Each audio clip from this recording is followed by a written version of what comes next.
ஜெய் ஸ்ரீராம். இன்னைக்கு நவராத்திரியோட 2வது நாள். நாங்க பொதுவா அடிக்கடி திருப்பதிக்கு போய் பெருமாளை தரிசனம் பண்ணிட்டு வருவோம். அப்படி பெருமாளை பார்க்க போகும்போதெல்லாம் கீழே இருந்து மேலே நடந்து போறதுக்கு மேக்சிமம் ட்ரை பண்ணுவோம். அப்படி நடந்து போகும்போது நடந்து போறவங்களுக்கு தெரியும், அலப்பிரி வழியா போகும்போது கண்டினியூஸா 2000 படிக்கட்டு வரும். அந்த 2000 படிக்கட்டு தாண்டினோடனே கொஞ்ச தூரம் நம்ம ரோட்லயே, மலை மேல இருக்கிற ரோட்லயே நடந்து போற மாதிரி இருக்கும்.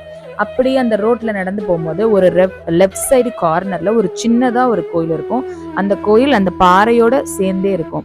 அந்த கோயில் உள்ள என்ன சாமி இருக்கும் அப்படின்னு பாத்தீங்கன்னா, சப்த கன்னியர்கள் இருப்பாங்க. சப்த கன்னியர்கள் பொதுவா நம்ம தமிழ்நாட்டு சைட்ல கிராமங்கள்ல காவல் தெய்வமா வச்சு வழிபாடு பண்ணிட்டு இருப்பாங்க.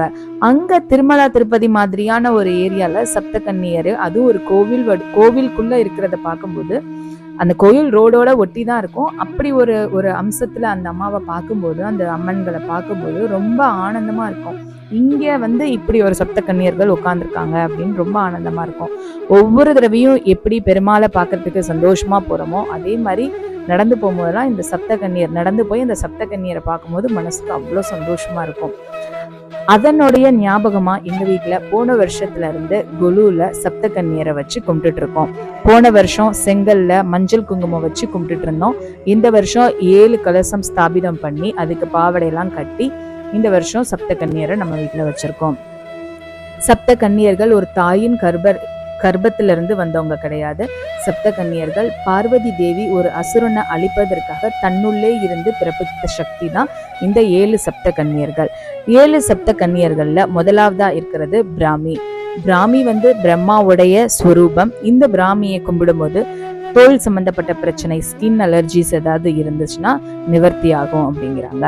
அடுத்து வைஷ்ணவி. வைஷ்ணவி பெருமாளுடைய ஸ்வரூபம். வைஷ்ணவியை கும்பிடும்போது ஏதாவது பூச்சிக்கடி, விஷக்கடி பிரச்சனைகள்லாம் இருந்தா அது சீக்கிரமா நிவர்த்தி ஆயிரும் அப்படிங்கிறது நம்பிக்கை. அடுத்து மகேஸ்வரி. மகேஸ்வரி சிவனுடைய ஸ்வரூபம். மகேஸ்வரியை வழிபாடு செய்யும் போது யாராவது ஒருத்தவங்க எப்ப பார்த்தாலும் கோவப்பட்டுட்டே இருக்காங்க, அவங்க சீக்கிரமா அமைதியாகணும் அப்படின்னா இந்த மகேஸ்வரியை கும்பிட்டா அவங்களுக்கு கோபம்லாம் குறைஞ்சு சீக்கிரமா சாந்த ஸ்வரூபியா ஆயிடுவாங்க, சைலன்ஸ் மோடுக்கு வந்துருவாங்க அப்படின்னு நம்பிக்கை. அடுத்து கௌமாரி. கௌமாரி கௌமாரியை கும்பிடும்போது முருகனை வழிபாடு செஞ்சதுக்கு ஈக்குவல் பவர் இருக்கும் கௌமாரியை கும்பிடும்போது. கௌமாரியை கும்பிட்டா நம்மளுக்கு செவ்வாய் தோஷம், லேண்டு சம்பந்தப்பட்ட பிரச்சனைகள்லாம் இருந்தா சீக்கிரமா நிவர்த்தி ஆகும். வாராகி. வாராகியை பத்தி சொல்லவே வேணாம். இன்னைக்கு வாராகி நிறைய பேருடைய இஷ்ட தெய்வம். வாராகி வராகமூர்த்தியோட ஒரு ஸ்வரூபம். அடுத்து இந்திராணி. இந்திராணி இந்திரனுடைய ஸ்வரூபம். இந்திராணியை வழிபாடு செய்யும் போது மகாலட்சுமி கடாட்சம், பொருளாதார பிரச்சனைகள்லாம் இருந்தா சீக்கிரமா அது தீர்வுக்கு வரும். கடைசியா சாமுண்டி. சாமுண்டிய வழிபாடு பண்ணும்போது, சாமுண்டி காளியோட ஸ்வரூபம். சாமுண்டிய வழிபாடு பண்ணும்போது நமக்கு கண் தஷ்டி, பில்லி, சூனியம், ஏவல் பிரச்சனைகள்லாம் இருந்தா அது கண்காணாம ஓடி போயிடும் அப்படின்னு நம்பப்படுது.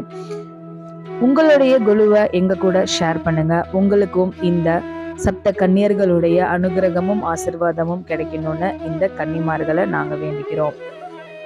தென்னாட்டுடைய சிவனை போற்றி, எந்நாட்டவருக்கும் இறைவா போற்றி போற்றி.